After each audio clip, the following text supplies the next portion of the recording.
කැලිකසල සහ වරිපනම් මහනිලමේ ඔව් බුද්ධි මහනිලමේ මුළු කොළඹම යට වුණා. අප්පඩසිරි බුද්ධි මොනවයින්ද යට වුණේ? මහනිලමේ කැලිකසල වලින්. යකෝ ඒ කොහොමද එහෙම වෙන්නේ? මහනිලමේ කොම්පඤ්ඤ වීදියේ කැලිකසල ටෙලිකොම් හන්දියේ මතු වුණා. එහෙ කැලිකසල මෙහෙ කැලිකසල එහෙ. කොහොමද බං ඒක වුණේ? ඒකනේ කියන්නේ මහනිලමේ සමානාත්මතා පදනමින් මුළු කොළඹටම කැලිකසල බෙදුවා. බුද්ධි වෙනදා කොළඹ සමහර තැන් වැහි වතුරෙන් නම් යට වෙනවා. වෙනදා වගේ නෙවෙයි මහනිලමේ දැන් කොළඹ ලස්සන කරගෙන යන්නේ. බුද්ධි බේරේ වැවත් ඉතුරුවද?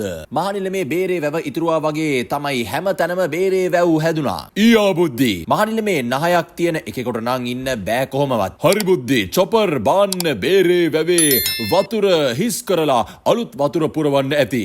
මුන් අවිධිමත් විදිහට ජරා වතුර ටික බැහැර කරන්න ඇති. ඒකේ තිබුණ කැලිකසල නගර පුරා ගලාගෙන යන්න ඇති. ඒ ගඳ මතක් වෙනකොට නහය දානවා බුද්ධි.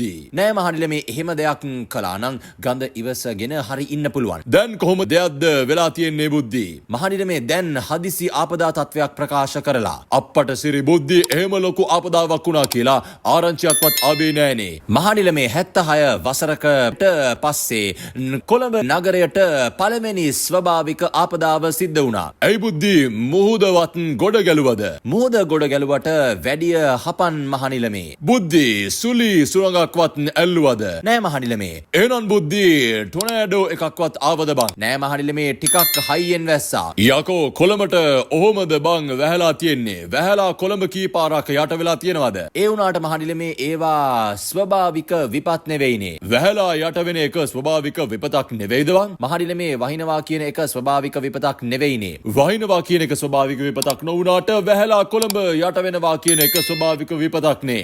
නෑනේ මහනිලමේ උන්ගේ අවිධිමත් සංවර්ධන හින්දානේ යට වුණේ. විධිමත් නගර සැලැස්මක් නැතිව කොළඹ ඉදි කරපු හින්දානේ එහෙම වුණේ. ඔව් බුද්ධි එහෙම ප්‍රශ්නයක් නම් තියෙනවා. ඒකනේ මහනිලමේ මේ දක්වා කොළඹ යට වුණේ 76 අවුරුදු සාපය හින්දායි. අප්පට සිරි බුද්ධි මහනිලමේ ඒවා ඔක්කොම man made disasters. බුද්ධි සුනාමියත් man made disaster එකක් කියලා සුදු හඳුනා කිව්වේ. ඉතින් බුද්ධි එහෙනම් මේකත් man made disaster එකක් වෙන්න ඇති. නෑ මහනිලමේ මේක ස්වභාවික ආපදාවක්. හරි බුද්ධි මොකක්ද උනේ කියපන්කෝ.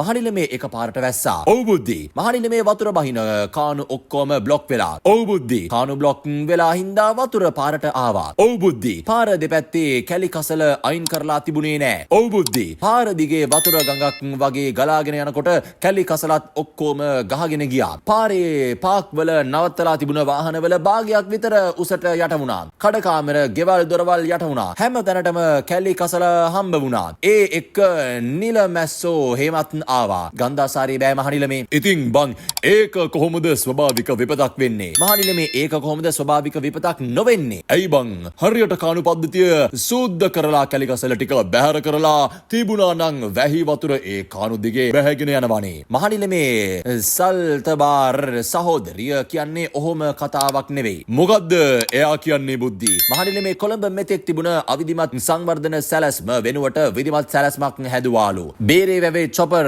බාන්න සැලසුම් කළාලු. ඔව් බුද්ධි මහනිලමේ හොඳ බස් නැවතුම් පොලක් හදන්න පටන් ගත්තලු. ඔව් බුද්ධි හොඳ කෝච්චි ස්ටේෂන් එකක් හදන්න පටන් ගත්තලු. ඔව් බුද්ධි මහනිලමේ එහෙම වැඩ පටන් අරන් තියෙන වෙලාවේ එකපාරට අනපේක්ෂිත වැස්සක් වැස්සලු. ඒක හින්දා මේක ස්වභාවික විපතක්ලු මහනිලමේ. හරි බං සැලස්ම පැත්තකින් තියපන්කෝ. ඔව් මහනිලමේ දැන් බුද්ධි අපි ළඟ කොච්චර සැලසුම් තියෙනවද?